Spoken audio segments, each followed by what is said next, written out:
If you're thinking about buying your first ever display tablet, you're probably wondering if you should get the 13-inch or the 16-inch. I've got the 13 and 16-inch Cintiq Pros behind me, but we'll be focusing on the pros and cons of the two different sizes, not the specs of these specific tablets.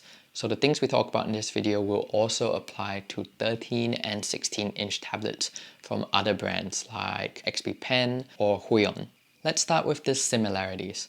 The 13 and 16-inch versions of the same tablet usually share the same specs and features. This means the same screen resolution, brightness, parallax, and connectivity. They also tend to share the same accessories like pens or adjustable stands. All that to say that there's usually no trade-off in terms of features. However, some of these features can be somewhat affected by the size of the tablet. If the tablet has physical buttons, for example, there are usually more buttons on the bigger tablet. And although the 13 and 16-inch tablets might have the same screen resolution, 1080p on a 13-inch screen is going to look sharper than 1080p on a 16-inch screen.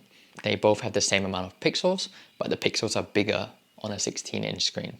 I find that 1080p is fine at 13 inches, not so great at 16, but if you go above 1080p to 2.5K or 4K, both the 13 and 16-inch screens will look very, very sharp. Keep in mind that display tablets are usually a lot closer to our faces than a normal monitor, so you can actually notice these things. A question I get asked often is whether the 13-inch is big enough to draw on comfortably. I think the 13-inch is a great size for drawing.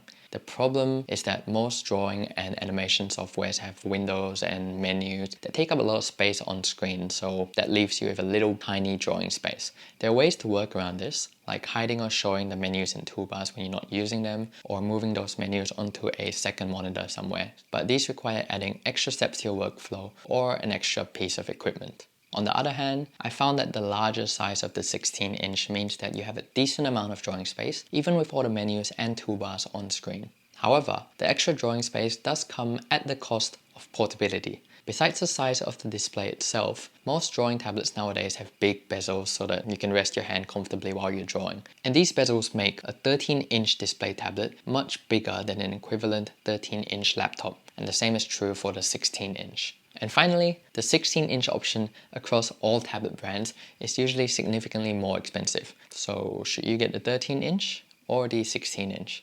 Ultimately, I think that depends on what's most important to you. If you travel a lot or you're on a tight budget, you might prefer the 13-inch, but if you just want that extra drawing space, the 16-inch might be a better choice. In my case, I prefer the 16-inch because constantly hiding and showing menus or toolbars got in the way of my workflow and was pretty annoying. Anyways, I hope you found this video helpful. Thank you for watching. I'll see you next time. Bye.